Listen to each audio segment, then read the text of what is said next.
हमारा पूर्व मध्यकाल दक्षिण भारत। तो दक्षिण भारत पूर्व मध्यकाल से देखिए कौन कौन से क्वेश्चन पूछे गए हैं प्रीवियस ईयर में। तो ये देख लेते हैं। बादामी में दुर्ग का निर्माण करवाने तथा बादामी को राजधानी बनाने का श्रेय किस चालुक्य शासक को है? तो पुलकेशिन को। किस चालुक्य शासक ने थानेश्वर व कन्नौज के महान शासक हर्षवर्धन को नर्मदा के तट पर परास्त किया, उसे दक्षिण से में बढ़ने से रोका? पुलकेशिन सेकंड ने। बादामी में दुर्ग का निर्माण कराने तथा बादामी को राजधानी बनाने का श्रेय पुलकेशिन फर्स्ट को जाता है और हर्षवर्धन को नर्मदा तट पर परास्त करने वाला पुलकेशिन सेकंड था। चालुक्य पल्लव संघर्ष के दौरान किसने पुलकेशिन सेकंड की हत्या कर वातापी पर कब्जा कर लिया? तो वातापी कोंडा कर लिया था। वातापी कोंडा वातापी का विजेता की उपाधि धारण की थी। तो नरसिम्हन प्रथम या माम्मल ने। इसका आंसर हो जाएगा नरसिम्हन प्रथम या माम्मल ने। क्या बोलो?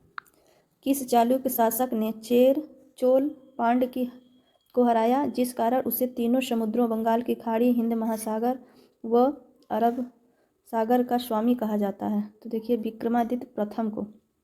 इसने चोल और पांड्य तीनों को हराया था। इसे बंगाल की खाड़ी, हिंद महासागर व अरब सागर का स्वामी कहा जाता है।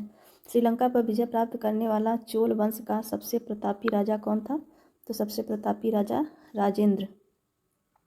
सबसे प्रतापी राजा जो थे राजेंद्र प्रथम थे, श्रीलंका पर विजय प्राप्त करने वाले, और ये चोल वंश के थे। पहाड़ी काटकर एलोरा के विश्वविख्यात कैलाश मंदिर का निर्माण किसने कराया था? तो राष्ट्रकूट ने। किसने तंजावर में बृहदेश्वर मंदिर का निर्माण कराया? राजा राज प्रथम ने।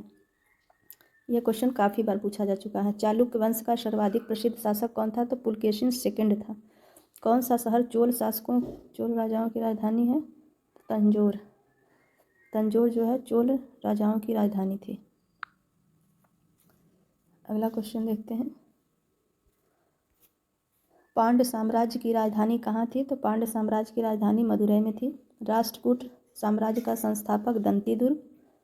विरूपाक्ष मंदिर का निर्माण किसने करवाया था? तो चालुक्य ने। पल्लवों के 81वें रथ मिलने का स्थान महाबलीपुरम। होयसल की राजधानी का नाम क्या है? द्वार समुद्रम। महाबलीपुरम जो एक मुख्य नगर है, वह कला में किन शासकों की रुचि को दर्शाता है? तो पल्लवों की। यादव सम्राटों की राजधानी कहाँ थी? यादव सम्राटों की राजधानी देवगिरी थी। चोल राजाओं ने किस धर्म को संरक्षण प्रदान किया? तो शैव धर्म को। प्रथम भारतीय शासक कौन था जिसने अरब सागर में भारतीय नौसेना को सर्वोच्चता स्थापित की? तो प्रथम भारतीय शासक कौन था जिसने अरब सागर में भारतीय नौसेना की सर्वोच्चता स्थापित की थी? तो राजा राज प्रथम। किस शासक के पास एक शक्तिशाली नौसेना थी? तो किस शासक के पास? तो चोल शासक के पास एक शक्तिशाली नौसेना थी। भगवान नटराज का प्रसिद्ध मंदिर जिसमें भारतनाट्यम शिल्पकला है, कहाँ स्थित है? तो चिदम्बरम में। भगवान नटराज का प्रसिद्ध मंदिर है जिसमें भारतनाट्यम शिल्पकला है, यह चिदम्बरम में स्थित है। राष्ट्रकूटों को किसके द्वारा उखाड़ फेंका गया? तो तैलप सेकंड द्वारा राष्ट्रकूटों को उखाड़ फेंका गया। प्रशासन के क्षेत्र में चोल राजवंश का मुख्य योगदान क्या है? सुसंगठित स्थानीय स्वशासन। शासन के क्षेत्र में चोल वंश का मुख्य योगदान। एलोरा के प्रसिद्ध कैलाश मंदिर का निर्माण कृष्ण प्रथम ने करवाया था। एलोरा का प्रसिद्ध कैलाश मंदिर था, उसे कृष्ण प्रथम ने करवाया था। किसने कन्नड़ काव्यशास्त्र की प्राचीनतम कवि राजमार्ग की रचना की? तो अमोघ वर्ष ने की थी इसकी रचना। अमोघ वर्ष ने इसकी रचना की थी। किसकी? कवि राजमार्ग की। कन्नड़ काव्यशास्त्र है यह। किस राजवंश का काल कन्नड़ साहित्य के उत्पत्ति का काल माना जाता है? तो राष्ट्रकूट का। मंदिर स्थापत्य कला की द्रविड़ शैली का आरंभ किस राजवंश के समय हुआ? तो पल्लव। चालुक्य विक्रम संवत का प्रचलन किसने किया? तो विक्रमादित्य सिक्स ने। चालुक्य विक्रम संवत का प्रचलन विक्रमादित्य सिक्स ने करवाया था। विक्रमादित्य छठा या सिक्स कुछ भी बोल सकते हैं। चोल काल में नौसेना का सर्वाधिक विकास किसके समय में हुआ? तो राजेंद्र प्रथम के समय में हुआ। देखिए, चोल काल में नौसेना का सर्वाधिक विकास जो है राजेंद्र प्रथम के समय में हुआ। राजेंद्र चोल द्वारा किए गए बंगाल अभियान के समय बंगाल का शासक महिपाल प्रथम था। वह चोल राजा कौन था जिसने श्रीलंका को पूर्व स्वतंत्रता दी और सिंहल राजकुमार के साथ अपनी पुत्री का विवाह किया? तो कुलोतुंग था। वह कौन था? कुलोतुंग। चोल राज्य की राजधानी तंजौर को बनाने वाला कौन था? तो विजयालय। चोल साम्राज्य का संस्थापक विजयालय था। महाभारत का भारत बेड़वा नाम से तमिल में किसने अनुवाद किया? पेरुंदेवनार ने किया था। पल्लवों की राजभाषा थी संस्कृत। पल्लवों की राजभाषा क्या थी? संस्कृत। चोल काल में सोने के सिक्के कहलाते हैं कुलंजू। चोल काल में सोने के सिक्के को क्या कहा जाता था? तो कुलंजू कहा जाता था। एलोरा का 34 गुफाओं का मंदिर कब बनवाया गया? तो देखिए, इसको 700 ईस्वी पूर्व से 800 ईस्वी पूर्व में बनवाया गया था। एलोरा में कुल 34 गुफा है। 34 गुफाओं का मंदिर बनाया गया था जो 700 ईस्वी से 800 ईस्वी पूर्व में ईस्वी में 3 मुख वाली ब्रह्मा विष्णु महेश की मूर्ति जो त्रिमूर्ति के नाम से जानी जाती है एलिफेंटा, यह किस गुफा में है? तो एलिफेंटा गुफा में है। होयसाल स्मारक पाए जाते हैं। तो होयसाल स्मारक कहाँ पाए जाते हैं? होयसाल स्मारक हेलीबीड और बेलूर में पाए जाते हैं। चोलों द्वारा किसके साथ घनिष्ठ राजनीतिक तथा वैवाहिक संबंध स्थापित किए गए? तो चोलों द्वारा घनिष्ठ राजनीतिक और वैवाहिक संबंध जो है कि वेंगी के चालुक्य द्वारा स्थापित किए गए। वेंगी के चालुक्य द्वारा। चोल काल में निर्मित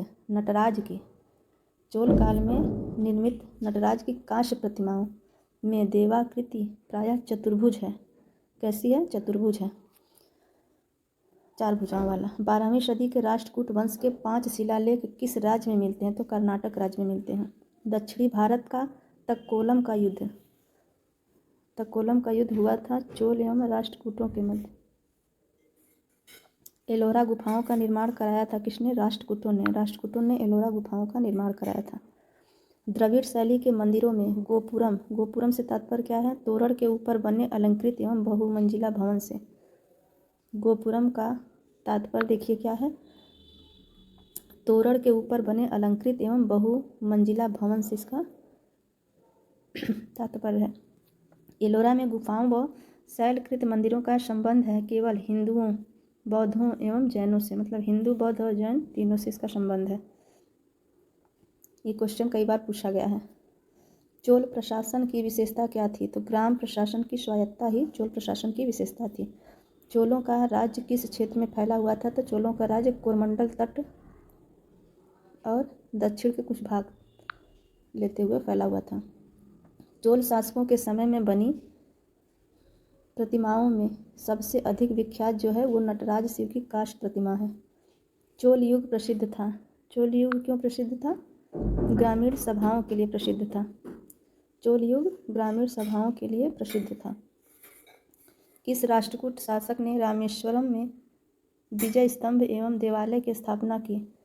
कृष्ण सेकंड ने रामेश्वरम में विजय स्तंभ और देवालय की स्थापना किया था। संगम वंश का अंतिम शासक किसे कहा जाता है? तो संगम वंश का अंतिम शासक विरूपाक्ष द्वितीय को कहा जाता है। तुलु वंश का संस्थापक कौन था? तो तुलु वंश का संस्थापक वीर नरसिंह था।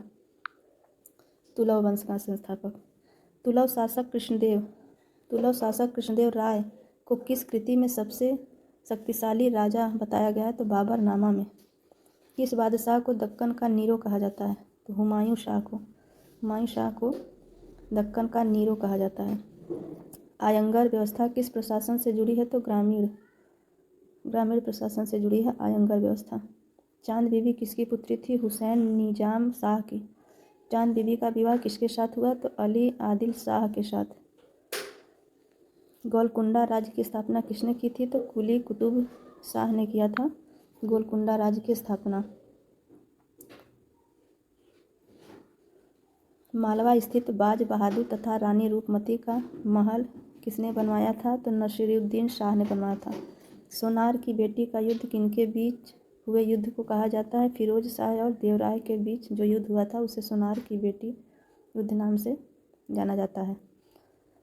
तो देखिए हमारा मध्यकाल भारत कंप्लीट हुआ है। अब आगे पढ़ेंगे हम लोग संतलत काल। ये वीडियो समाप्त होता है दोस्तों। वीडियो पसंद आए तो चैनल को लाइक करिए, चैनल को सब्सक्राइब करिए, वीडियो को लाइक करिए। इसी तरीके से आपको आगे भी वीडियो मिलता रहेगा।